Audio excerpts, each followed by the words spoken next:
Warna news Marathi, त्यास विश्वासार्ह बातमीचा।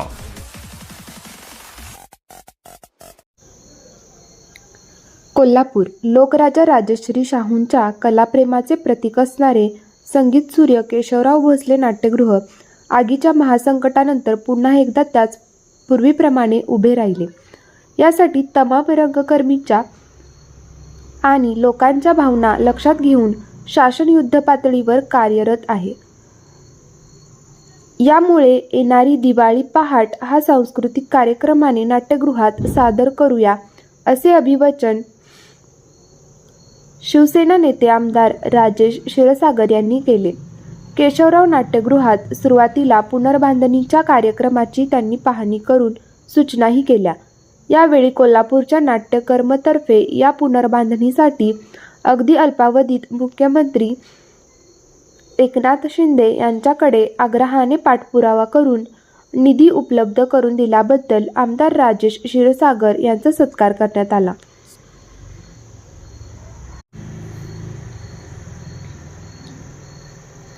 यावेळी महानगरपालिका गटनेते सत्यजित उर्फ नाना कदम, नगरसेवक आदिल फरास यांच्यासह विविध रंगकर्मी उपस्थित होते। प्रारंभी प्रसाद जगदग्नी यांनी सर्वांचे स्वागत करताना एक पालक या नात्याने आमदार क्षीरसागर यांनी अल्पावधीतच या कामाला गती देण्यासाठी व्यक्तिगत लक्ष घातले आणि हे नाट्यगृह पूर्ण प्रेम यामध्ये पालक या नात्याने सक्रिय राहतील याबद्दल तमाम रंगकर्मींच्या वतीने कृतज्ञ म्हणून आम्ही या औपचारिक सत्कार करत असल्याचे सांगितले। यावेळी राजप्रसाद धर्माधिकारी यांनीही मनोगत व्यक्त केले।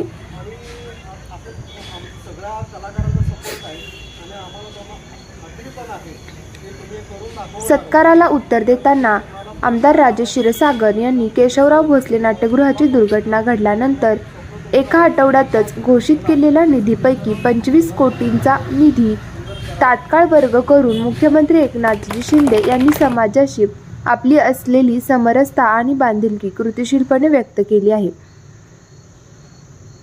केशवराव भोसले नाट्यगृह हे पुन्हा एकदा पूर्ण सक्षमतेने आणि पूर्वी असेल त्याचप्रमाणे उभे राहील यासाठी आपण कटिबद्ध असून सर्व नाट्यकर्मींनी यासाठी नियमित लक्ष देऊन वेळोवेळी सूचनाही कराव्यात असेही सांगितले।